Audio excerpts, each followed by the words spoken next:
My name is John Tracy. I'm legal counsel in the claims department at FCT.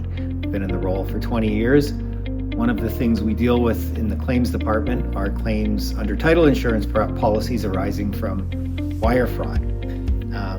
But just a few weeks ago, FCT and our insured was the intended target of a wire fraud case. And I like to think it's all my experience dealing with these things as claims that I was able to pick it out. But it's a very interesting story.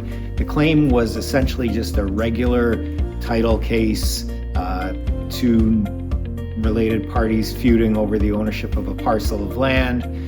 There was a registration on title, the thing went to court, but before it went all the way, there was a settlement conference and the case was settled at the settlement conference. One of the issues, one of the parts of the settlement was that our insured would have to pay a sum of money to the other side and title would be cleared up. A very strange occurrence is right after the settlement conference, the lawyer for the other side died. So that, of course, necessitated them getting a new lawyer so we could finalize the settlement and pay the money. And so the new lawyer came on and took a long time to get up to speed on the case, even though it was more or less finished, and wasn't proceeding in a really quick manner. But then all of a sudden, almost on a dime, we started, and our insurance lawyer started getting emails almost 2-3 times a day from this law firm. All of a sudden it became very urgent. We need the money now, this settlement, you need to pay it. And so the lawyer we had retained started putting the pressure on me, and I just sort of took a step back and says, why does this thing that just floated along for several weeks has now become, for no apparent reason, so urgent? So that prompted me, my spidey senses went off, prompted me to look a little closer, and then I could see one of the email addresses had been spoofed.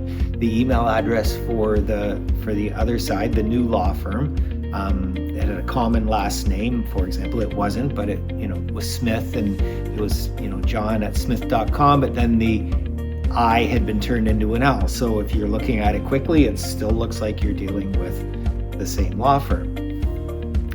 So I sent this over to our lawyer, and I was very proud of myself for spotting this because I had the red flag of urgency, and the spoofed email had kind of confirmed it.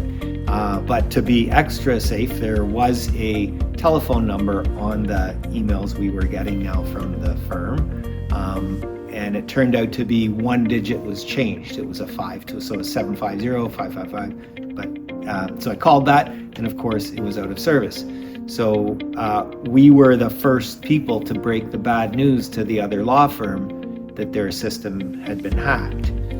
So what they were trying to do, and the other thing is the wiring instructions for a firm in Northern Ontario. The account was in a branch in Saskatchewan.